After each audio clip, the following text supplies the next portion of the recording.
Breaking news Warangal జిల్లాలో కొన్ని హోటళ్లు ప్రజల ప్రాణాలతో చెలగాటమాడుతున్నాయి.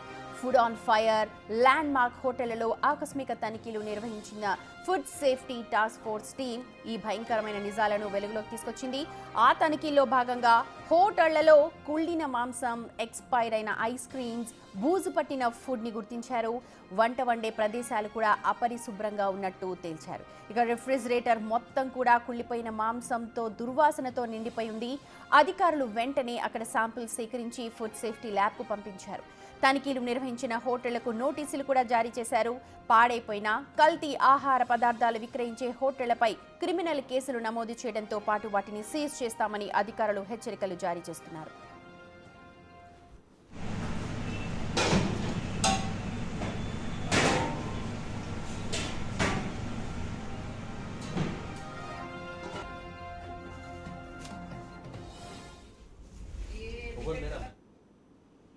మా ప్రతినిధి వేణు ఉన్నారు అప్డేట్స్ అందించడానికి. వేణు, ఇప్పటికీ ఎన్ని హోటల్స్ కి షోకాజ్ నోటీసులు జారీ చేసి ఉన్నారు? అలాగే తనిఖీలో భాగంగా బయటపడిన నిజాలు ఏంటి ఒకసారి చెప్పండి.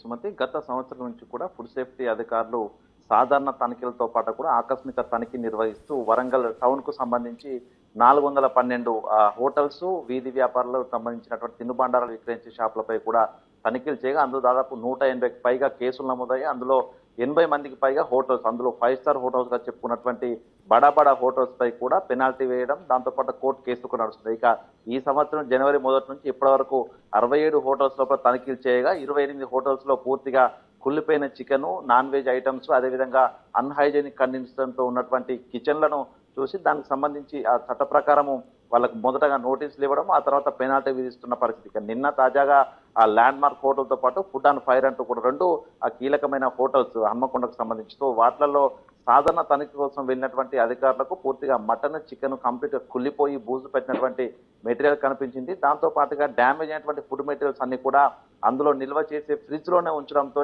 పూర్తిగా అదంతా ఇన్ఫెక్షన్ కారణమవుతున్నట్టు ఆలోచనతో అధికారులంతా ఆ శాంపిల్స్ ను కూడా సేకరించి హైదరాబాద్ కు పంపించారు. అందులో ఇతర కెమికల్స్ ఏదైనా కలుపుతున్నారు, అడిటివ్స్ అనేటువంటి అంశం తెలుసుకోవడానికి ల్యాబ్ కు పంపించారు. ఇక అన్హైజీనిక్ కండిషన్స్ తోని వచ్చేటువంటి కస్టమర్లకు బూజు పెట్టినటువంటి మెటీరియల్స్ పెడుతున్నారంటూ కూడా కొన్ని నోటీసులు ఇచ్చారు. దీనికి సంబంధించి చట్ట ప్రకారం మూవ్ అయి దానికి పెనాల్టీ విధించే అవకాశం కనిపిస్తుంది. ఇక శాంపిల్స్ రిపోర్ట్ వస్తే కోర్టు కేసులు కూడా అయ్యే అవకాశం కనిపిస్తుంది. ఈ విధంగా దాదాపుగా టౌన్ల లోపల పేరుగాంచినటువంటి హోటల్స్ లోనే ఈ విధంగా బూజు పెట్టినటువంటి మెటీరియల్స్ ను, నాన్ వెజ్ ఐటమ్స్ ను, పూర్తిగా ఆహార పదార్థాల్లో కలిపేటువంటి ఇంగ్రీడియంట్స్ కూడా పూర్తిగా ఎక్స్పైర్ అయిపోయినటువంటివి, కలరింగ్ కోసం వాడేటువంటి వస్తువులన్నీ కూడా ఎక్స్పైర్ అయినటువంటి వస్తువులు వాడుతున్న విషయాలైతే సంచలన విషయాలు బయటకు వస్తున్న పరిస్థితి. దీంతో తప్పనిసరిగా ఆకస్మిక తనిఖీలు చేస్తేనే ఇట్లాంటి హోటల్స్ ను సీజ్ చేయాలనేటువంటి ఒక డిమాండ్ అయితే స్థానికంగా ఉంటే తనిఖీ చేసినప్పుడల్లా ఏదో ఒక విషయం బయటపడుతూనే ఉంది. కల్తీకి కాదు ఏది అనర్హం అయినప్పటికీ కూడా ఇలా కుళ్ళిపోయిన మాంసం ఇలా పెడుతున్నారు. అలాగే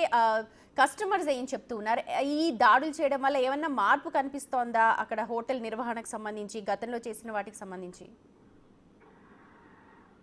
అంటే గత 10 ఏళ్లలో చూసుకుంటే గత 10 ఏళ్లలో జరిగినటువంటి తనిఖీలకు గత సంవత్సరం తనిఖీలకు చాలా వ్యత్యాసం ఉంది. గత 10 సంవత్సరాల్లో దాదాపుగా 1050కి పైగా తనిఖీలు జరిగి ఉంటే గత సంవత్సరం ఒక సంవత్సరంలో మాత్రం 400 పైగా తనిఖీలు జరిగాయి వరంగల్ టౌన్ కు సంబంధించి. అంటే పూర్తిగా తనిఖీల తీవ్రత పెంచారు, అదేవిధంగా పెనాల్టీలను కూడా పెంచడంతో కొంత మార్పు వచ్చిందని గ్రహించారు. కానీ ఇక పేరు మోసినటువంటి హోటల్లో మాత్రము సాధారణంగా తనిఖీలు వెళ్ళడానికి దాదాపు 4 నుంచి 5 నెలల సమయం తీసుకొని ఆకస్మిక తనిఖీలు చేస్తారు కాబట్టి మామూలు అన్నట్లుగా మళ్ళీ ఒకసారి వెళ్ళడం, పెనాల్టీ పడ్డ తర్వాత కూడా 10 నుంచి 15 రోజుల వరకు కొంత హైజీనిక్ కండిషన్స్ ఉపయోగించడం, ఆ తర్వాత మళ్ళీ యథావిధిగా ఎక్స్పైరీ అయినటువంటి వస్తువుల్ని వాడడం జరుగుతున్నట్లుగా ప్రస్తుతం నిన్న తనిఖీలో తెలిసింది.